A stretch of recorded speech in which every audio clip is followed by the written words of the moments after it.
бағанағы 26.186 теңгеден 2 есе жоғары алады. Әсіресе алғашқы бірінші курс студенттерін аямай летаға құлатады. Жатақханада жатқан кезде ондай комфорт жоқ. Сіз 7 пәнге немесе 6 пәнге 2-3 күн ғана уақытыңыз болады. Қасыңдағы группаластан оқып жатқан кезде ұялғаннан оқисың, ентідан көрі ол бірнеше есе қиын болады. Сәлем достар, қалдарыңыз қалай? Сіздермен қайта көріскеніме қуаныштымын. Жалпы біздің видеоларды оқушыларда, студенттерде қарайтын болғандықтан мен бүгін мектеп пен университеттің арасындағы айырмашылықты айтқым келіп отыр. Яғни өзім мектеп кезінде оқыған оқушы болдым, одан кейін студент болдым және де сол кезде оқып жүріп бірнеше айырмашылықтарды көрген болатын. Давайте бүгін сол туралы айтайық. Мектеп пен университеттің жалпы арасындағы ең бірінші айырмашылық ол стипендия. Егер де сіздер мектепте жақсы оқысаңыздар, сіздерге әрине жақсы баға қояды. Мұғалімдер кішігірім әдемі көздерімен қарайды. Ал университетте егер де сіз жақсы оқысаңыз, бір жағынан жақсы бағаласыз, екіншіден мұғалімдердің көзқарасы жақсы болады, және де үшіншіден сізге еще плюс ақша төлейді. Бұл үлкен плюстар деп ойлаймын, себебі жалпы сабақ оқуға сенің кішігірім бір мотивацияң пайда болады. Жалпы осы стипендияға байланысты көптеген оқушылар сұрап жатады. Біз университетке түскеннен кейін бірден төлене ма, немесе келесі жылы төлене ма, немесе келесі жарты жылдықта төлене ма деген. Егер де сіздер университетке немесе колледжге грантқа түссеңіз, сіз түскен бойда, яғни алғашқы қыркүйек айынан бастап сіз стипендияңызды ала бастайсыз. Және де қыркүйек айынан желтоқсан айына дейін сіз өзіңіздің ай сайын берілетін стипендияңызды алып жүресіз.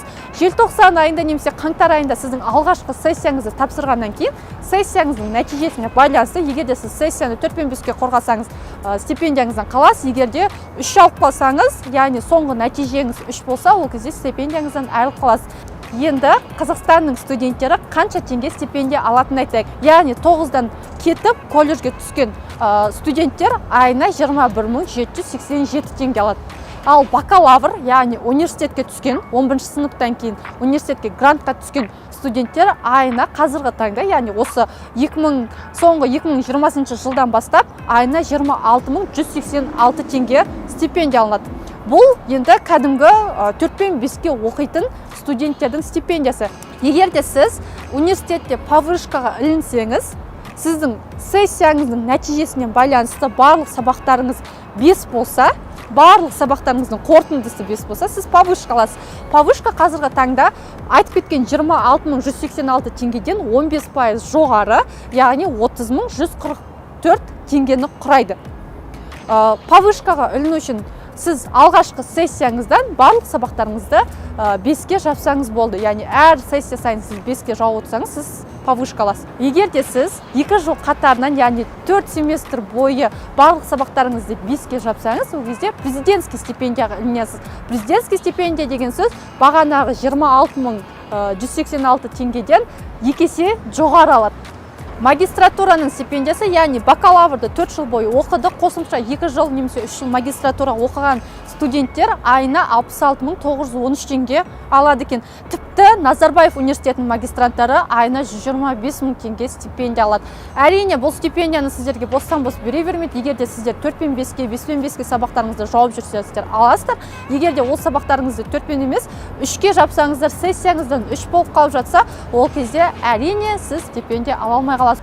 Қосымша кейбір университеттерде, егер де сіз студенттік жалпы оқуыңызбен қатар студенттік өмірді, әртүрлі ұйымдарда активист болсаңыз, ұйымның басшылары болсаңыз, сіздерге өзіңіздің стипендияңыздан бөлек тағы да үстіне қосып стипендия береді. Яғни 5-10 мың теңге қосып береді. Яғни ол үлкен плюстардың бірі, бірақ ол барлық университеттерде емес, кейбір университеттерде бар. Сол үшін тек қана оқып қана емес, қосымша студенттік өміріңізді де қызықты өткізген дұрыс. Екінші үлкен айырмашылықтардың бірі, жалпы мен өте қатты байқаған айырмашылықтардың бірі, ол оқудан шығарып жіберу мүмкіндігі. Мектеп кезінде егер де сіз сабағыңызды оқымасаңыз, сені бір сыныпқа қалдырады. Бірақ байқағаным, аса қатты мектепте осы ана жылға қалып қойыпты, бір сыныпқа қалып қойыпты деген секілді көп кездесе бермейді. Әрине кездеседі, бірақ өте аз. Ал университетте сен оқымасаң, сенің түріңе де қарамай, әдемі екеніңе де қарамай, жақсы екеніңе де қарамай, университетте ойланбай-ақ бірден шығара салады.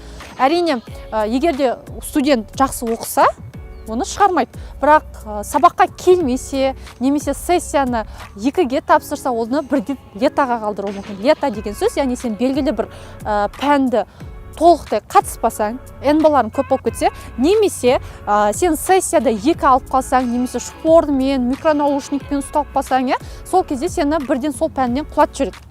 Сөйтіп құлатқаннан кейін сен сол пәнді жабу үшін лета деген сөз негізі көбіне жыл біткеннен кейін, немесе каникул уақытында сен сол пәнді ақшасын төлеп, мысалға бір пәнде 3 кредит болса, әрбір кредит мысалға 16 000 болса, шамамен бір пән көбіне 50-60 мың теңге болады да, сол 50 000 60 мың теңгені төлеп, сен қайтып соны тапсырасың. Яғни каникул кезінде бәрі демалып жатқан кезде сен соны тапсыруың керек.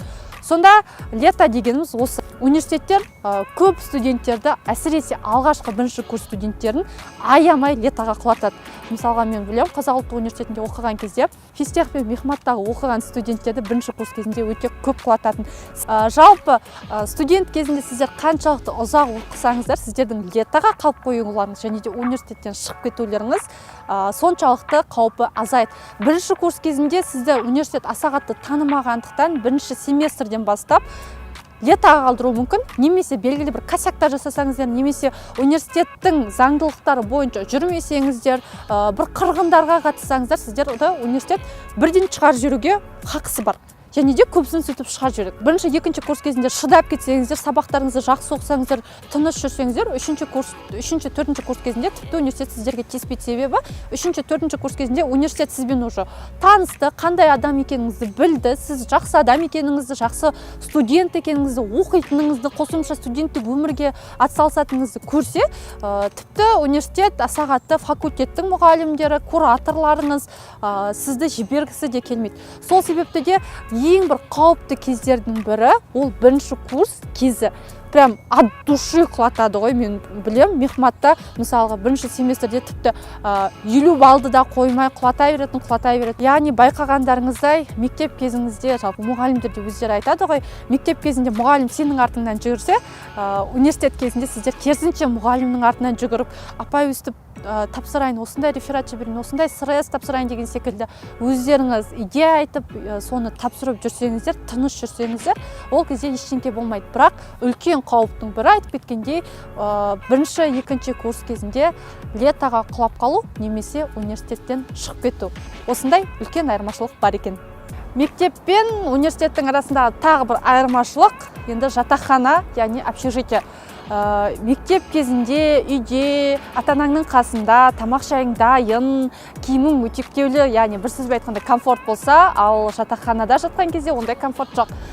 Минустардың бірі жатақханада енді сіздер 2, 3, 4 адамдармен бірге жатуыңыз мүмкін, тіпті кейбір университеттерде ол 6 адам болуы мүмкін. Тағы да бір минустардың бірі душ общий болады, бірнеше адаммен өмір сүргендіктен кухня ортақ болады, және де кей кезде өзіңнің әлеміңде, өзің бір тыныштықта өмір сүре алмайсың. Яғни бірнеше адаммен тұрған соң, бір бөлмеде тұрған соң сондай болады. Бірақ жатақхананың үлкен плюстарының бірі ол орта. Яғни сіздің жаныңыздағы адамдар. Себебі жатақханада барлық адамдардың негізі келіп отқан мақсаты ол оқу үшін келді. Және де оқу болғандықтан сіздің жаныңызда барлық адамдар студент болғандықтан тақырыптарыңыз, әңгімелеріңіз оқуға байланысты болады. Одан бөлек сіздердің мысалға бір пәннен қиын болып жүрсе, мысалға сессияға дайындалатын кезде, немесе кез келген сұрақты осы пәннің мұғалімі қандай екен, немесе ол қатаң емес пе, оған қалай подходпен сабақ айту керек, қалай сөйлесу керек деген секілді сұрақтарды қойып алып, екінші курстың немесе үшінші курстың жалпы студенттеріне барып, сол туралы сұрап, кеңес алсаңыздар да болады. Немесе жаңағыдай айтып кеткенде қиын пәндеріңізді, есептерін, шпорларын сол общежитияның ішінде бірге табасыздар, бірге сабақ оқисыздар. Яғни ондай ортада болған кезде, қалай болғанда да қасыңдағы группаластарың оқып жатқан кезде ұялғаннан оқисың. Мысалға мен білем, басқа группадағы группаластарымыз немесе таныстарымыз үйден оқыған кезде олар қиналатын. Мысалға бір есепті таппай жатады, немесе бір пәннің кітабын таппай жатады, сұрайтын адам болмай қалып жатады. Ал жатақханада өмір сүрген кезде сенің группаласың немесе сенің танысың екінші бөлмеде жалпы өмір сүріп жатқандықтан есігін қағып мынаны сұрай тұрайын, мынаны айтып жіберші деген секілді көмек қолын созу өте жақсы болады. Сол үшін де бір үлкен плюстардың бірі, яғни ол атмосфера, және де кейбір үйден қатынаған оқушыларда сабақтармен үлгермей жататын, кейде кешігіп жататын, ал жатақхананың үлкен плюстардың бірі жаңағыдай сен өзің группаластарыңмен, таныстарыңмен сабаққа бірге барасың, бірге тұрасың, одан кейін бірге қайтасың, бірге тамақ жейсің. Бір жағынан өмірлік дос болады, бір жағынан группалас болады, бір жағынан жалпы сенің сырыңды айтатын, кішігірім сенің өміріңде қиындықтар мен қызықты көретін достар пайда болады. Екінші үлкен плюстардың бірі ол жауапкершілік. Енді мектеп кезінде үйде болғандықтан көбіне әрине өзің жасың 18-ге де толмағандықтан жауапкершілікті ата-ана алады. Жалпы сенің өміріңе, ал студенттік өмірде, жалпы университет кезінде жауапкершілікті қалай болғанда сен өзіңе аласың, себебі келешек өміріңе жалпы дайын боласың, қалай кез келген жағдайда өзіңді қалай ұстау керек, мұғалімдермен, адамдармен қалай қарым-қатынас жасау керек, қалай кішігірім переговор жүргізу керек деген секілді нәрселерді ойланып, соны іске асырып, бір сөзбен жалпы үлкен өмірге дайын боласың. Төртінші айырмашылық сессия. Негізі мектеп оқушыларда, жалпы студенттердің барлығы да сессия туралы естіген шығар, енді соны кішігірім түсіндіріп кетейік. Негізі сессия дегеніміз 5-6 айдан кейін, яғни бір семестр біткеннен кейін қорытынды ретінде болатын экзамен. Мысалға сіздер қазіргі таңда ЕНТ-ні қорқып бір экзаменнен шошынып жүрсеңіздер, университет кезінде ондай экзамендер бір емес, бірнешеу болады, және де ол 2 аптаның ішінде, негізінде орташа есеппен 2 аптаның ішінде болады. Яғни бір сессияда, мысалға бір пәніңізді бүгін сессияңызды тапсырдыңыз, сосын 2 күннен кейін, немесе 3 күннен кейін, немесе 1 күннен кейін тіпті екінші сессияңыз басталады. Сонда айтқым келіп тұрғаны, мысалға ЕНТ-ға сіз 2 жыл бойы дайындалып жылап жүргеніңізде, сіз 7 пәнге немесе 6 пәнге 2-3 күн ғана уақытыңыз болады. Әрине сессияға сіз бір семестр оқыған кезіңізде дайындалсаңыз болады, бірақ менің практикам бойынша, және де өзімнің группаластарымның жалпы университетте оқығаным бойынша көп студенттер семестр кезінде, яғни сессияға дейін 6 айда, 3 айда, 4 айда алдын ала дайындалып жүрген көрген жоғым. Тек қана тақалған кезде, бір апта қалған кезде, 2 апта қалған кезде, немесе 2 күн қалған кезде дайындалып, сонымен кіріп кететін. Жалпы түсінгендеріңіздей сессия оңай болмайды, қиын болады. Негізі мен бұл видеода оқушыларға студенттік өмір туралы мотивационный қылып түсіргім келген, бірақ сессияға келгенде қалай болғанда да мотивационный болмайды, себебі ЕНТ-дан көрі ол бірнеше есе қиын болады. Және де сессия орташа есеппен 2-3 сағаттың төңірегінде құрайды. Сізге экзамен ол билет форматында болуы мүмкін, немесе тест форматында болуы мүмкін. Яғни сіз аудиториямен бірге кіріп, тапсырып, сосын шығасыздар. Және де сессияның нәтижесіне байланысты сіз стипендия аласыз ба, алмайсыз ба, ол қалай болғанда да анықталады. Және сессия кезінде көп студенттер кітаппен кәдімгідей құшақтап жүретін. Ол автобуста болсын, метрода болсын, тамақ ішіп жатса да, ұйықтап жатса да, үнемі кітапты құшақтап жүреді. Себебі дайындалу керек, тез арада барлық информацияның барлығын қамтып, оны қорытып, және де соны экзаменде айту керек болады. Және де өзімнің практикамда болған оқиғаларды айтып берейін. Мысалға, ертең сессия таңғы 8-де болса, біз күндіз бойы барлығына дайындалатынбыз, уақыт үлгермей жатса түнімен дайындалатынбыз, кофе ішесің, сөйтіп таңғы 8-ге дейін ұйықтамай дайындаласың, таңғы 8-де экзаменді тапсырып, 10-11-ге дейін тапсырып, жатақханаға келіп, ұйықтап 4-5 сағат қайтадан тұрып, дәл солай ұйықтамай келесі сессиямызға дайындалатынбыз. Бірақ оның өзі де қызық деп айта аламын. Яғни бір жағынан қорқынышты, бірақ бір жағынан қызықты оқиғалар көп, себебі ең бір қорқынышта жүретін, бірақ ең бір сол уақытта группаластарыңмен, достарыңмен жақындасып кететін кездердің бірі болады. Және де сессия тапсырып болғаннан кейін үф деп, рахмет, болды деп үйге қайтатыныңды білгеннен кейін үйдегілерге подарка алып, дайындалып, уже ары қарай үйге барған соң уже бір жеңілдеп қаласың. Университет кезінде бірінші курста немесе бірінші семестрде келгенде өздеріңізше болмай, керісінше қастарыңыздағы группаластарыңызбен жақсы қарым-қатынаста болыңыздар. Себебі ол жақсы қарым-қатынас ертең сессия кезінде сіздерге үлкен көмегін тигізетін болады. Және соңғы айырмашылық, яғни мектеп пен университеттің арасында ол оқу системасы. Оны да айтып кетуді жөн санадым. Мектеп кезінде оқу системасы кәдімгідей, мысалға белгілі бір сабақты оқыдың, сол сабақты түсінігіңді айттың, бағаңды алсаң, университет кезінде оқу системасы әлдеқайда бөлек. Университет кезінде лекция деген бөлек бар, семинар деген бөлек бар, және де практикалық жұмыс деген бөлек бар. Енді әрбір пән бойынша әртүрлі. Мысалға, мектеп кезінде мұғалім бір классқа толықтай сабақты түсіндіріп болғаннан кейін бірден түсіндігіңізді айтатын болсаңыз, университет кезінде мұғалім түсінікті лекция түрінде беріп, яғни потоктағы 100-200 оқушыны бір аудиторияда жинап, сол лекцияны 1 сағаттың ішінде немесе 2 сағаттың 1 пардың, 2 пардың ішінде толықтай түсіндіріп береді. Яғни мұғалім әрбір группаға барып түсіндіріп жүрмейді, бірден барлығын бір аудиторияға жинайды, және де сол аудиторияда толықтай түсіндіріп береді. Негізі лекцияға өзіңіз кәдімгідей күнделікті барып қатысқаныңыз жөн, бірақ кейде мысалға ұнамайтын пәніңіз болса, немесе қызықсыз болса, немесе өзім оқи салам деген секілді ойыңыз болса, лекцияға бармақ қойсаңыз да болады. Бірақ кейбір мұғалімдер тексеретінін айтып кетейін, кейбір кезде NB алып қалуыңыз да мүмкін.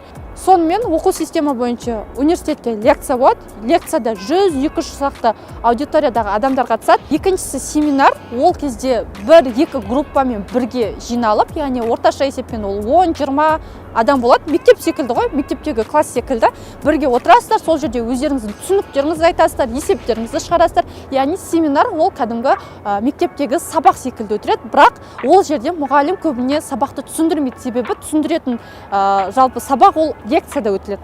Және де кейбір пәндерде қосымша практика деген бөлек сабақ бар. Мысалға бізде химияда оқыған кезде лекцияны бөлек болады, семинар қосымша бөлек, 1 сағат немесе 1 пар немесе 2 пар болатын, және де 4 сағаттық қосымша бір пәннен практикалық жұмыс болатын. Әрине ол барлығы бір күн болмайды, әрқайсысы бөлек күндер болады. Сондай бір айырмашылық бар.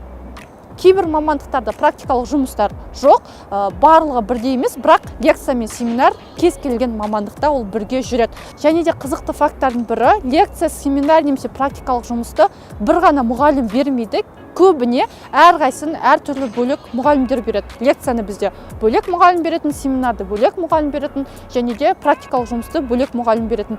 Яғни практикалық немесе лекцияның немесе семинардың мұғалімдерін бір мұғалімде болуы мүмкін, 2 мұғалімде болуы мүмкін, 3 мұғалімде әрқайсысы бөлек беруі мүмкін, кейде біреуі бірге беруі мүмкін деген секілді нәрселер бар. Соны білгендеріңіз жөн.